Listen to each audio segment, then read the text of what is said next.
స్తోత్రం. మంచిది. ఇంతవరకు అనేకమైన పాటలు పాడుకున్నాం, ఆరాధన చేసుకున్నాం, సాక్ష్యాలు విన్నాం, మరి కీర్తన కూడా మనం విన్నాం. ఈ సమయంలో కొద్ది మాటలు వాక్యంలోకి వద్దాం. లూకాసు వార్త బైబిల్ ఉన్నవారందరూ కూడా తెరిచి 11వ అధ్యాయము.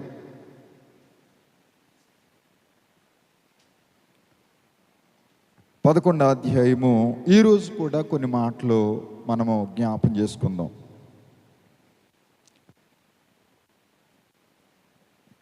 9వ వచనం నుండి 13వ వచనం వరకు.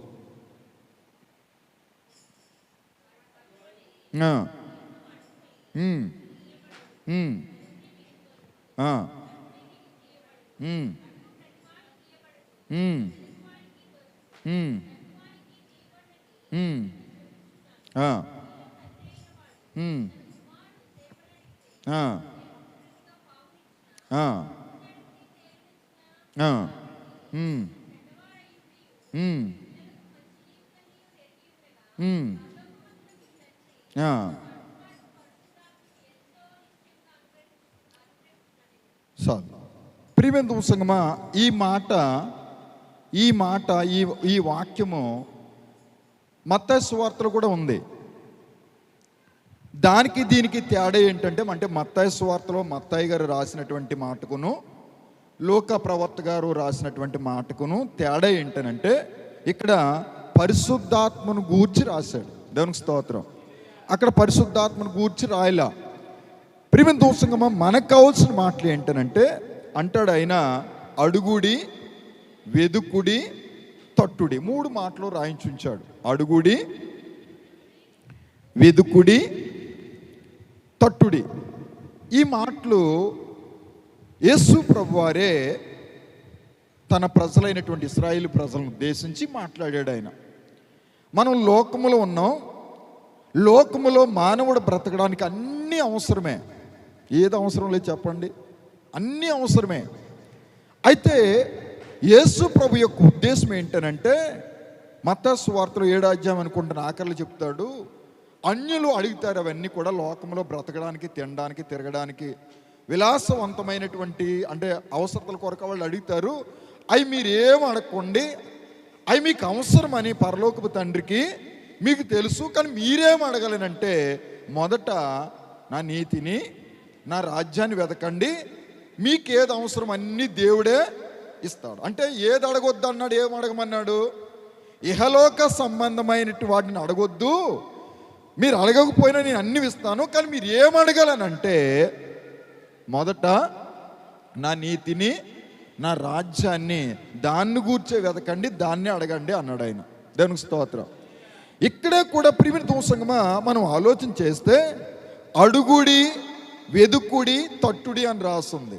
చాలాసార్లు సంఘములో విశ్వాసులైన వారందరూ కూడా ఈ మాటను ఎలాగా అన్వయించుకుంటారనంటే, దేవుడు ఏదైనా అడగమన్నాడని చెప్పేసి ఇహలోక సంబంధమైన ఉద్యోగం కావచ్చు, ఇల్లు కావచ్చు, పెళ్ళి కావచ్చు, లేకపోతే ఇంకోటి కావచ్చు, బైక్ కావచ్చు, కారు కావచ్చు, ఇంక సంథింగ్ ఏదైనప్పటికీ కూడా దేవుని యొక్క ఉద్దేశం అది కాదు. ఇహలోక సంబంధమైనవి పొందుకోవాలని అడగాలని కాదు, దానికోసం కాదు ఈ మాట రాయింత. ఆయన ఏది అడగమంటున్నాడనంటే, అంటాడు కదా, మనం 13వ వచనం మనం చూస్తే, పరలోకమందున్న మీ తండ్రి తను అడుగువారికి ఏం అడగాలి అని అంటే, పరిశుద్ధాత్మను ఎంతో నిశ్చయముగా. అంటే ఏం అడగమంటున్నాడు ఆయన? నీవు మందిరానికి వచ్చినప్పుడు, లేక దేవుని సన్నిధిలో నువ్వు ప్రార్థన చేస్తున్నప్పుడు, ప్రభువా నాలోకి రండి, నీ ఆత్మతో నన్ను నింపండి, నీ ఆత్మ చేత నన్ను సంధించండి, నీ ఆత్మ చేత నన్ను బంధించండి, టోటల్గా నాలోకి రండి ప్రభు అని దేవుణ్ణి మన హృదయంలోకి ప్రతిరోజు ఆహ్వానించాలి. దేవునికి స్తోత్రం. దాన్ని అడగమంటున్నాడు. కానీ సంఘంలో చాలాసార్లు దేవుని బిడ్డలైనటువంటి వారు దీన్ని మానేసి దేన్ని అడుగుతామనంటే, రకరకాలమైనటువంటి ఇహలోక సంబంధమైన వాటిని దేవుణ్ణి అడుగుతున్నాం. అడగటం తప్ప ఏమ్మా? ఇలా చూడండి పిల్లలు, అడగడం తప్ప అంటే తప్పు కాదు, మనకు అన్నీ అవసరమే. కానీ దేవుని యొక్క ఉద్దేశం ఏంటనంటే, నన్ను ఎదిగితే, నా నీతిని ఎదిగితే, నా రాజ్యాన్ని ఎదిగితే నేను అవన్నీ ఇస్తానని దేవుడు మాట్లాడుతున్నాడు. దేవునికి స్తోత్రం. ప్రియమైన దూసంగమా, లోకములో మీకు ఒకటి చెప్పనా, క్రైస్తవుల కన్నా హిందువులు చాలా బాగుంటున్నారు. అన్ని రకాలుగా అన్నీ సంపాదించుకుంటున్నారు, అన్నీ పొందుకుంటున్నారు, మనకన్నా కూడా రిచ్గా ఉంటున్నారు. అవునండి కాదా? నిజమది. కానీ వారికి మనకి తేడా ఏంటనంటే, ప్రసంగి గ్రంథములు అంటాడు ఒక మాట, నేను తీసి చూద్దాం. చూడండి, ప్రసంగి గ్రంథము 6వ అధ్యాయము 2వ వచనం చూద్దాం. అమ్మా చదువు. అనుగ్రహించును, అతడు ఏమి కోరినను అతడికి ఏమి తక్కువ కాకుండా తను అనుభవించుటకు. ప్రియమైన దూసంగమా, అతడు ఏది అడిగినా అన్ని దేవుడు అతనికి ఇస్తున్నాడంట. ధనధాన్యాలు, ధన సమృద్ధి, సమస్తమని కూడా అన్ని లోకములో మానవుడికి కావాల్సినటువంటివి అన్నీ కూడా దేవుడు ఇస్తున్నాడు. అన్నీ ఇచ్చాడు అంటాడు. ఇంకాను అతడికి ఏం తక్కువ కాకుండా కూడా అన్నీ ఇచ్చాడు అంట. కానీ ఏమి ఇవ్వలేదు తెలుసా? శక్తిని ఇవ్వలేదంట తినడానికి. పొందుకున్నాయి అనుభవించడానికి, పొందుకున్నాయి తినడానికి వాడికి శక్తి లేదు. దేవునికి స్తోత్రం. చాలామంది రిచ్ ఫ్యామిలీ ఉన్నా మనకు తెలుసు, అన్నీ సంపాదించుకున్నవారు.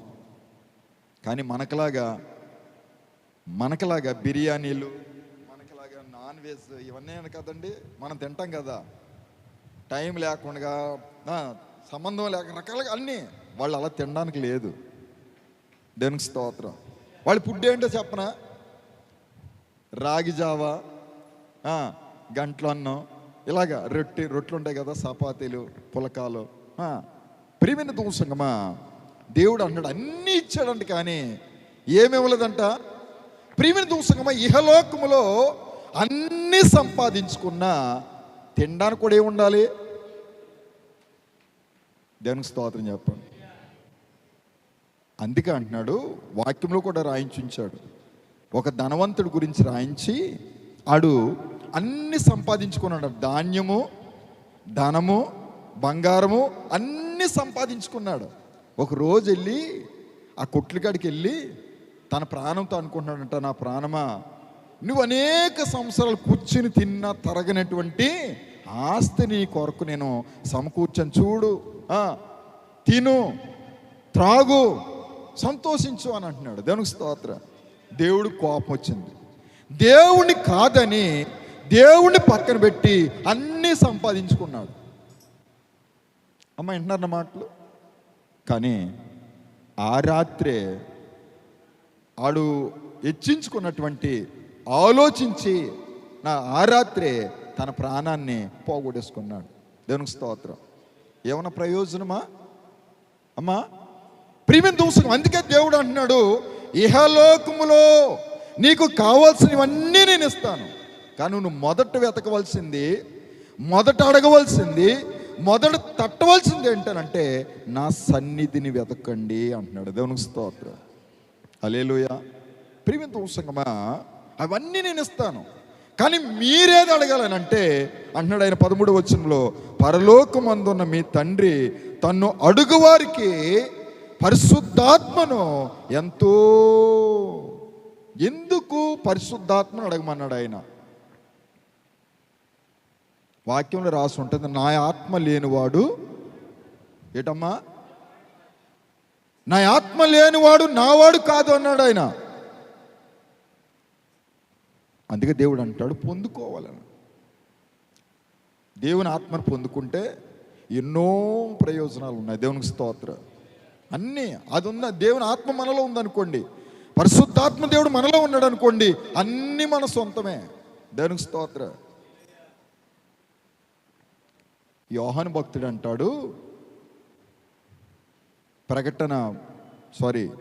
యోహాను రాసిన 3వ పత్రిక మొదటి 2 వచనం అంటాడు, ప్రియుడా నువ్వు ఆత్మలో ఎక్కడ వర్ధిల్లమన్నాడు?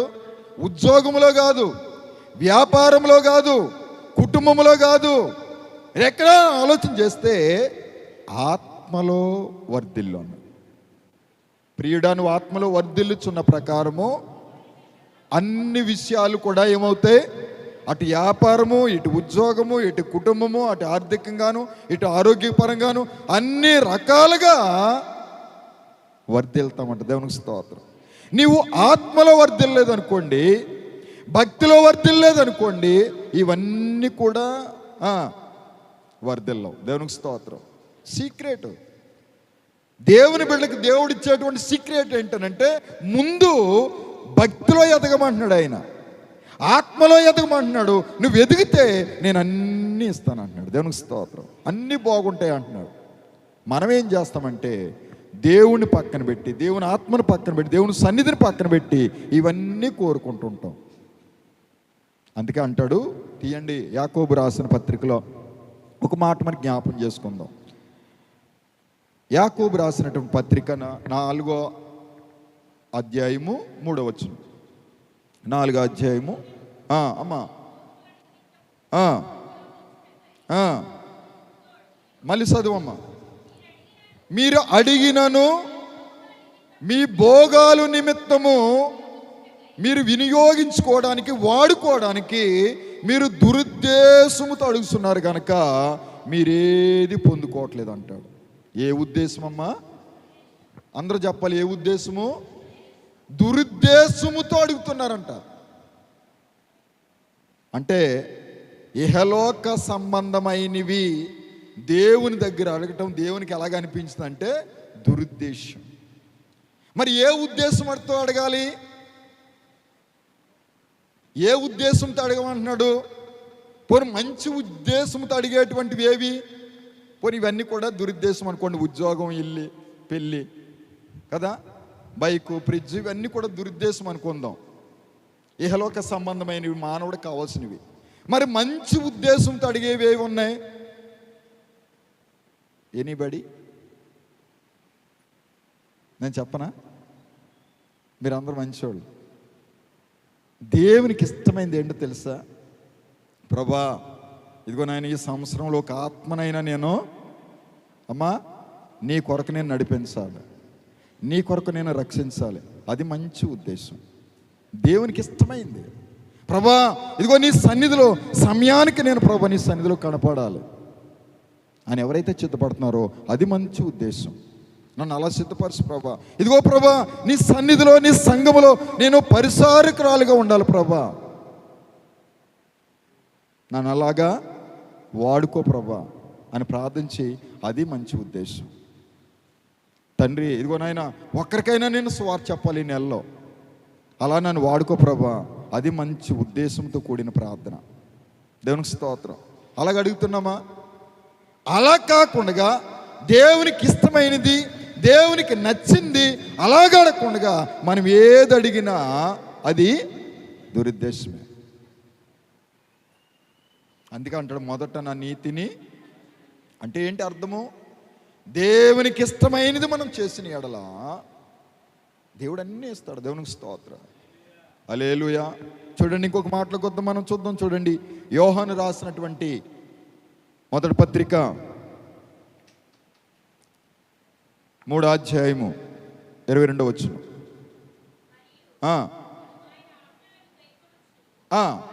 మరియు మనం ఆయన ఆజ్ఞలను గైకొనుసు ఆయన దృష్టికి ఇష్టమైనవి చేయుచున్నాము గనక మనం ఏది అడిగినానో అది ఆయన వలన మనకు, చక్కని మాట రాస్తున్నాడు ఆయన, ఆయనకి ఇష్టమైనవి. ఏటమ్మా? దురుద్దేశం అంటే మనకిష్టమైనవి, మనకు నచ్చినట్లుగా మనకిష్టమైనది, అది దురుద్దేశము. ఆయనకిష్టమైనది ఏంటి అమ్మా? ఆయన ఆజ్ఞలు, ఆయన చిత్తం, ఆయన సంకల్పం, ఆయన ఉద్దేశం, ఆయన ఆలోచనలు. నీ ఎడల, నా ఎడల, మన అందరి ఎడల ఆయన ఒక ఉద్దేశాన్ని కలిగి ఉన్నాడు, ఆయన ఒక ఆలోచన కలిగి ఉన్నాడు, ఒక చిత్తాన్ని కలిగి ఉన్నాడు. ఏంటనంటే ఆయనకు నచ్చినట్లుగా ఇహలోకములో మనందరం వాడబడాలి. దేవునికి స్తోత్రం. హిజ్కియాకి మరణకరమైన రోగం వచ్చింది. పాస్టర్ గారు వచ్చి, బాబు రాజా చనిపోతా, నువ్వు నీ ఇల్లుని చక్కబెట్టుకొని చెప్పేసి వెళ్ళిపోయాడు. ఏమని ప్రార్థన చేశాడు? ఏమని ప్రార్థన చేశాడమ్మా? అమ్మా తండ్రి, నేను ఎలాగ నడుచుకున్నాను, నీకు అనుకూలంగా, నీ చిత్తానికి అనుకూలంగా నేనెట్లు జరిగించుతునో కృపతో నన్ను జ్ఞాపం చేసుకో. నేను ఎలా నడుచుకున్నానో, నీకు అనుకూలంగా నీకెట్లు నేను సమస్తమును జరిగించాను. నేను నడుచుకోవడమే కాదు, ప్రజలందరూ నీ కొరకు ఎలా నడిపించాను, కృపతో నన్ను. అంతే. చనిపోవలసిన రోజే మళ్ళా దేవుడు 15 సంవత్సరాలు, ఎందుకనంటే దేవుడు అతను జ్ఞాపం చేసుకున్నాడు, ఎలా నడిచాడో, ఎలాగ నడిపించాడో తన ప్రజలని. అంటే ఫస్ట్ ప్రయారిటీ, ఫస్ట్ ప్రాధాన్యత దేవునికి ఇచ్చాడో అది దేవుడు జ్ఞాపం చేసుకున్నాడు. దేవునికి స్తోత్రం. అందుకే చనిపోవలసిన రోజే 15 సంవత్సరాలు చనిపోతామని చెప్పింది ఆయనే, మళ్ళా 15 సంవత్సరాలు ఆయుష్నిచ్చని చెప్పింది కూడా ఆయనే. ఏమైంది మధ్యలో అని అంటే, తన చేసినంత దేవుడు జ్ఞాపం చేసుకున్నాడు. దేవునికి స్తోత్రం. ప్రియమైన సంగమా, మనము కూడా దురుద్దేశంతో కాకుండా, అంటే మనకు నచ్చినవి, మనకి ఇష్టమైనవి అడగకుండా దేవునికి నచ్చినవి అడగాలి. దేవునికి స్తోత్రం. రేపు నా కుటుంబం అంతా ప్రభా 100 అయినా 106 అయినా నీ సన్నిధిలో ఉండాలి నేను రేపు, అలాగ చిత్తపరుచు ప్రభా అని ప్రార్థన చేస్తాం అనుకోండి, అలా ప్రార్థన చేస్తాం అనుకోండి, అది దేవునికి ఇష్టమైంది. ఓకేమా? అలా కాకుండా ప్రియమైన సంగమా, ఇహలోక సంబంధమైనవి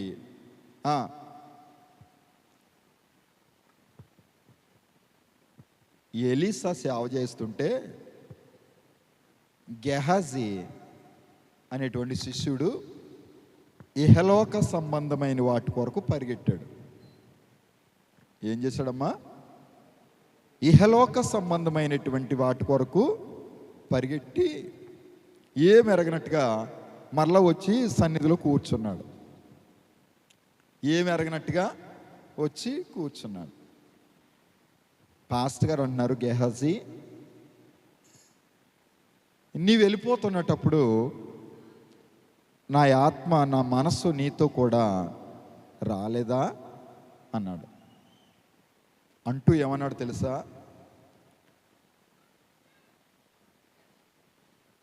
ఎవరా కుష్ఠరోగి? నయమాను పోగొట్టుకున్న కుష్టి, నయమానుకున్నటువంటి కుష్టి ఏదైతే ఉందో అది నీకు, నీ కుటుంబానికి తరతరాలు ఉంటుంది అన్నాడు. అంటే వెంటనే ఆ మాట అనగానే నయమాను విడిచినటువంటి ఆ కుష్టి ఎవరికి వచ్చేసింది? గెహాజీకి వచ్చేసింది. దేవుని సన్నిధి కాదని ఇహలోక సంబంధమైన వాటి కొరకు పరిగెట్టి ఏం తెచ్చుకున్నాడనంటే, ఏం తెచ్చుకున్నాడమ్మా? కుష్ఠ రోగాన్ని తెచ్చుకున్నాడు. తనతో పోయిందని అంటే కాదండి, తన పిల్లలు ఆ శాపం పిల్లలు ఆ తరాలన్నీ కూడా వచ్చేలాగా తను చేసుకున్నాడు. దేవునికి స్తోత్రం. కనుక ప్రియమైన సంగమా, మనం ఆలోచన చేస్తే యోహాను భక్తుడు అంటాడు కదా, ఆయనకి ఇష్టమైనది. ఎవరికి ఇష్టమైంది? అది ఆలోచించేయాలి మనం అందరూ కూడా. మనకిష్టం వచ్చినట్టు కాదు, మనకిష్టం వచ్చినట్టు కాదు, మనకు నచ్చినట్లు కాదు, మనల్ని రక్షించినటువంటి ఆయనకి ఇష్టం వచ్చినట్లుగా మనం చేస్తే దేవుడు అంటున్నాడు. అమ్మా మరొకసారి చదవమ్మా. ఆయనకి నచ్చినట్లుగా, ఆయనకి ఇష్టం వచ్చినట్లుగా మనం చేస్తే మనం ఏమడిగినాను, ఇప్పుడు ఏమంటున్నాడు ఆయన? ఇప్పుడు ఏదైనా అడుక్కోవచ్చు. ఎప్పుడు? ఆయనకి ఇష్టం వచ్చినట్లుగా చేసినప్పుడు. నువ్వన్నీ చేసి దేవుని కొరకు అంటే నేను చాలాసార్లు చెప్తుంటాను, ఒక్కొక్కరికి ఒక్కో తలాంతి ఇస్తాడు దేవుడు, ఒక వరాన్ని ఇస్తాడు. దాన్ని ఏం చేయాలంటే దేవుని సన్నిధిలో వాడబడాలి. దేవునికి స్తోత్రం. దేవుని సన్నిధిలో వాడాలి. అది పాటలైనా, పరిసరి అయినా, పని అయినా, లేకపోతే ఇంకోటైనా అది నువ్వు దాచుకున్నావు అనుకోండి, అది నువ్వు పొందుకుని కూడా వాడబడలేదనుకోండి, ఆ వాడబడలేని వ్యక్తి ఏది అడిగినా అది దురుద్దేశం అవుతుంది దేవునిలో. దేవుడు కూడా అంటున్నాడు యాకోబు పత్రికలో, మీరు పొందుకోలేరు అంటున్నాడు ఆయన. అంటే దేవుడు నీకు అప్పచెప్పినటువంటి పని, పరిసర్య, తలాంతు, వరం ఏదైతే ఉందో దాన్ని పక్కన పెట్టి నువ్వెన్ని అడిగినా దేవుడు మనకి ఇవ్వడు అని అంటున్నాడు ఆయన. దేవునికి స్తోత్రం. హల్లెలూయా. ప్రియమైన దేవుని సంగమా, మనం ఆలోచన చేయాలి. దేవుడు మాట్లాడుతున్నాడు, మనం చూస్తున్నాం. అడగండి, అంతేకాదు వెదకండి, అంతేకాదు తట్టండి. అంటే ఇది ఏది అడగమని, ఏది ఎతకమని, దేనికోసం తట్టమని అని మనం ఆలోచన చేస్తే దేవుని సన్నిధి కోసమే ఆయన మాట్లాడతాడు. ఇంకోటి చెప్పనండి, దేవుడు ఎప్పుడు కూడా ఇహలోక సంబంధమైన వాటిని గురించి ఎప్పుడు మాట్లాడలేదు. ఎక్కడ మాట్లాడలా. ఇంకా ఏమన్నాడనంటే శిష్యులను పిలిచి, మీరు ఈ లోకములో ఇండ్లను, వాకండ్లను, స్థలాలను, కుటుంబాలను విడిచిపెట్టిన వాడు ఏమన్నాడమ్మా? విడిచిపెట్టేమన్నాడు ఆయన. విడిచిపెట్టిన వాడు పరలోకములో 100 మళ్ళా పొందుకుంటారన్నాడు. విడిచిపెట్టేయండి అంటున్నాడు. సువార్తకి వెళ్ళినప్పుడు అన్నాడు, మీతో పాటు ఏమి పట్టుకెళ్ళొద్దు అన్నాడు. ఏమి ఇద్దరేసిన పంపుతూ అన్నాడు ఆయన మత్తయి సువార్తలో, మీరేమి పట్టుకెళ్ళకండి అన్నాడు. అంటే అన్నీ అక్కడ మనం ఎక్కడికి వెళ్తున్నా వాళ్ళు చూసుకుంటారు, అన్నీ వాళ్ళే ప్రొవైడ్ చేస్తారు. చాలాసార్లు మేము వెళ్ళాం, నేను వెళ్ళాను. ఒక జత బట్టలు, ఒక టవలు, ఒక బైబులు, అత్యవసరాలు, మందులు అంట కదా ఈ జ్వరానికి, జలుబుకి, ఇవి 10 రోజులు 12 రోజులు వండుకోనికి సామాన్లు ఏం పట్టుకెళ్ళం. కానీ దేవుడు ఎక్కడ ఆకలిపరచడు. ఎక్కడ కూడా, ఎక్కడికి వెళ్ళినా భోజనం ఉంటుంది. ప్రియమైన సంగమా, మనం ఆలోచన చేస్తే ఏ పరిస్థితుల్లో ఇదిగో ఈరోజు దేవుడు నన్ను పస్తులుంచాడు, నేను ఆగిపోయాను, తినలేదు అని సందర్భము ఏ పూట రానవాడు దేవుడు. దేవునికి స్తోత్రం. నేను అలాగా ఇంచుమించు 12-13 సంవత్సరాలు వెళ్ళాను. ఈ మధ్య మన ఈ కరోనా కానించి ఆగిపోయింది సువార్త. బైబుల్ కాలేజ్ పిల్లల్ని తీసుకుని ఒక్కో సంవత్సరం ఒక్కో జిల్లా వెళ్ళి అలాగా 40 ఊర్లు 35 ఊర్లు. ఒకసారి విక్టర్ని తీసుకెళ్ళాను ఈ ట్రైనింగ్లో, ఒకసారి ఏమో పౌలు తీసుకెళ్ళాను పెద్ద అబ్బాయిని ట్రైనింగ్లో. వాడికి ఏకంగా ఈ ఒరిస్సా బోర్డర్ సరిహద్దులు వేసేసారు వాడిని ఏకంగా 12 రోజులు. అంతవరకు ఇంటికి రానాక లేదు, అక్కడ మెయిన్ బ్రాంచ్ ఉంటుంది, మెయిన్ బ్రాంచ్ రావడానికి లేదు. ఆ 12 రోజులు తిరిగి మెయిన్ బ్రాంచ్కి రావాలి అక్కడికి, అక్కడి నుంచి ఇక్కడికి వస్తామంట. అలాగా వాళ్ళు అంటే వాళ్ళ ట్రైనింగ్లో ఒక్కో సంవత్సరం వెళ్ళారు, కానీ నేను దగ్గరగా 12-13 సంవత్సరాలు వెళ్ళాను ప్రతి సంవత్సరం. ఈ మధ్య ఆగిపోయాయి కరోనా కానించి. కానీ నేను ఎందుకు మాట్లాడుతున్నాను తెలుసా? ఆయన పని మీద వెళ్ళాం కాబట్టి, ఆయనకి ఇష్టమైంది చేస్తున్నాం కాబట్టి ఏ రోజు కూడా పస్తులు ఉండవు. ట్యాబ్లెట్లు అట్టుకెళ్తామంటే పేరుకి, కానీ ఒక్క ట్యాబ్లెట్ వేసుకోము. నిజమండి. ఎందుకు రాదు, ఎందుకు రాలేదు? నడిసే మళ్ళాను. ఎక్కడ ఆటోలు కానీ బస్సులు కానీ ఎక్కడానికి లేదు, నడిసే సువార్త చేయాలి. ఆయనకి ఇష్టమైంది చేస్తున్నాం కాబట్టి, ఆయనకి నచ్చింది చేస్తున్నాం కాబట్టి ఏ ట్యాబ్లెట్ వేసుకొనివ్వడు, ఎక్కడ పస్తులు ఉండేవాడు. ఆయనకి నచ్చింది మనం చేయలేదనుకోండి, అన్ని బలహీనతలే, అన్నీ. ప్రియమైన దేవుని సంగమా, మనం ఆలోచన చేస్తే ఆయన అంటున్నాడు. అందుకే నేను జ్ఞాపం చేస్తున్నాను, పరిశుద్ధ గ్రంథంలో మీరు ఎక్కడ చూడండి ఇహలోక సంబంధమైన వాటిని అడగండి అని ఎక్కడ అనలేదు ఆయన. దేవునికి స్తోత్రం. మళ్ళీ ఇంకొక మాట నేను జ్ఞాపం చేసి చూద్దాం, ముందుకు వెళ్దాం. యోహాను సువార్త 15వ అధ్యాయము 15వ అధ్యాయం 7వ వచనం. అమ్మా, నా యందు మీరును మీ యందు నా మాటలను నిలుసుంటే మీకు ఏది ఇష్టమో అడగండి, మీకు అనుగ్రహింపండి. చక్కని మాట రాస్తున్నాడు. నా యందు మీరు ఉండాలి. ఎక్కడ ఉండాలి అమ్మా? ఊర్లోనే ఉంటారు, ఇంట్లోనే ఉంటారు, చర్చికి రారు. ఎక్కడున్నట్టమ్మా? ఊర్లోనే ఉంటారు, ఇంటికాడే ఉంటారు, కానీ చర్చిలో ఉండరు. కానీ దేవుడు అంటున్నాడు, నా యందు మీరు ఉండాలి. ఎక్కడ ఉండాలి? నా యందు మీరు ఉండాలి. మీ యందు ఏముండాలి? ఇదేంటి? రెండు ఆయనకే. మనం ఆయనలో ఉండాలి, ఆయన మాటలు మనలో ఉండాలి. అప్పుడు మీకు ఏది ఇష్టమో ఏదైనా అడుక్కోవచ్చు. అప్పుడు పరిశుద్ధాత్మే కాదు, ఏదైనా అడుక్కోవచ్చు. ఎప్పుడు?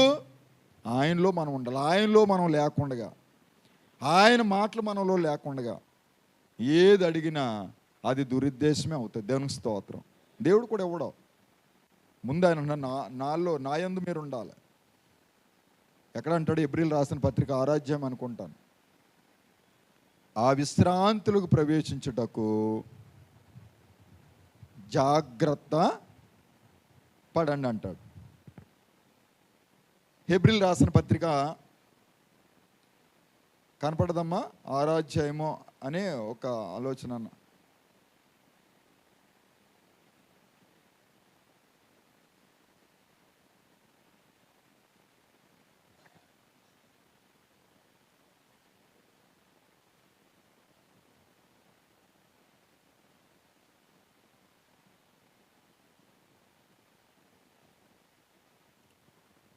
చూడండి, 4వ అధ్యాయం 11వ వచనం.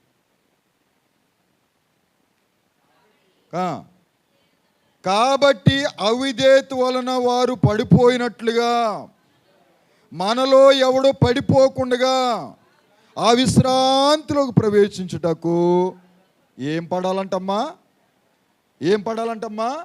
జాగ్రత్త పడాలంట. వారు పడిపోయినట్లుగా. కొంతమంది ఇశ్రాయేలు ప్రజలు పడిపోయారు, దేవుల్లో లేకుండా జారిపోయారు. వారు పడిపోయినట్లుగా మనలో ఎవడో పడిపోకుండా జాగ్రత్త. అంటే నాలో మీరు ఉండాలి. నేను ఇచ్చిన సమయాలు, నేను ఇచ్చిన ఆ పరిశుద్ధ దినాలు ఏది కూడా మీరు పోగొట్టుకోకూడదు అంటాడు ఆయన. అప్పుడు మీకు ఏది ఇష్టమో ఏమన్నాడమ్మా? నా యందు మీలో నా మాటలు నిలిచి ఉంటే మీకు ఏది ఇష్టమో ఆ పై రెండు చేయకుండా, ఆ పై రెండు మనం చేయకుండా మనకిష్టమైనవన్నీ ప్రతిరోజు అడుగుతుంటుంటాం. దేవుడు అంటున్నాడు, మీరు పొందుకోలేకపోతున్నారు అంటున్నాడు. అడుక్కోవడం అంటే దేవుడిని అడగకూడదా? అడగటం తప్ప అంటే తప్పు కాదు. అన్నీ కావాలి. దేవుడే అంటున్నాడు మీకు అవసరం. మీకు ఇంకా అంటాడు ఆయన, రోమయ్య 8:28 అంటాడు ఆయన, తను ప్రేమించి వారికి అనగా ఆయన సంకల్పం చొప్పున పిలువబడిన వారికి మేలు కలుగుట్టుకై సమస్తమును నేనేం చేస్తున్నాను? సమకూరుస్తున్నాను అంటాడు ఆయన.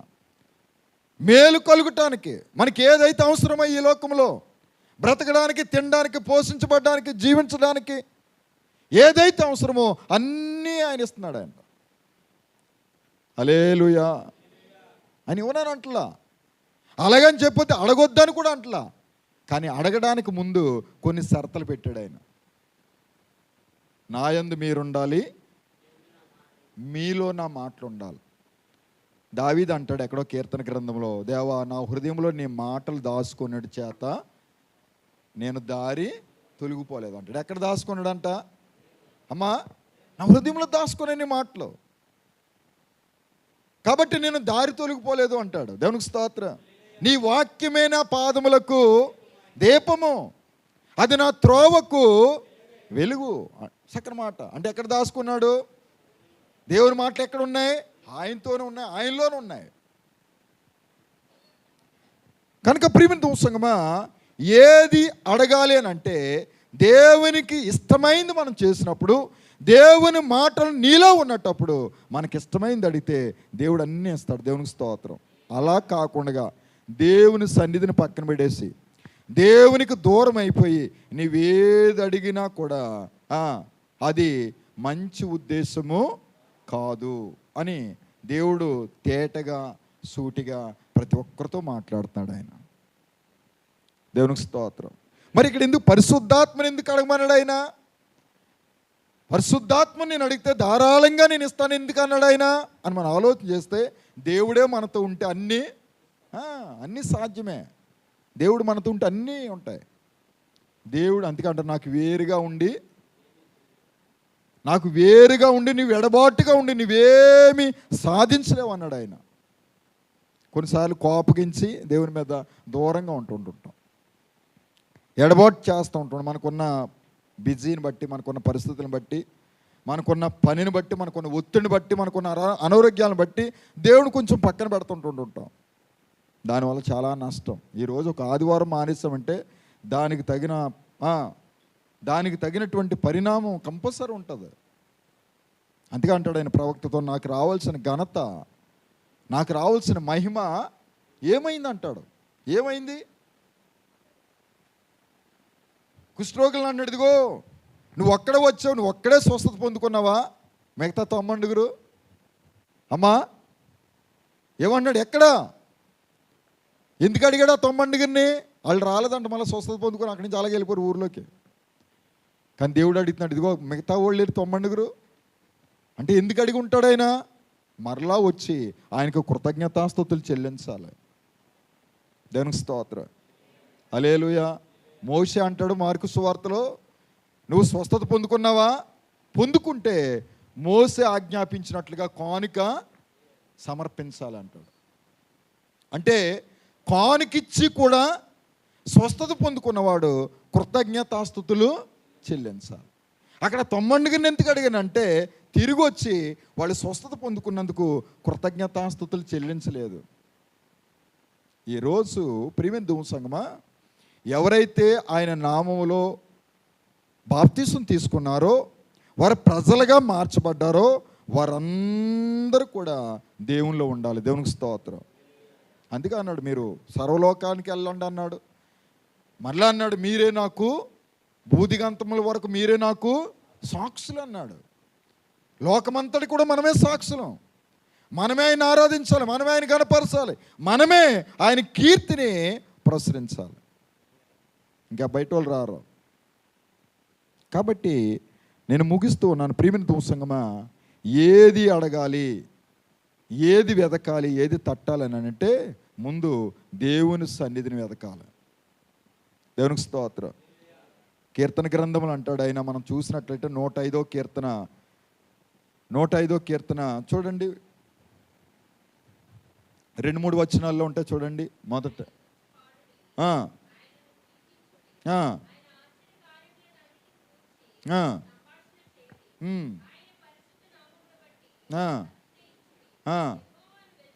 అది మనకు కావాల్సిన మాట. ఎన్నో మాట అది?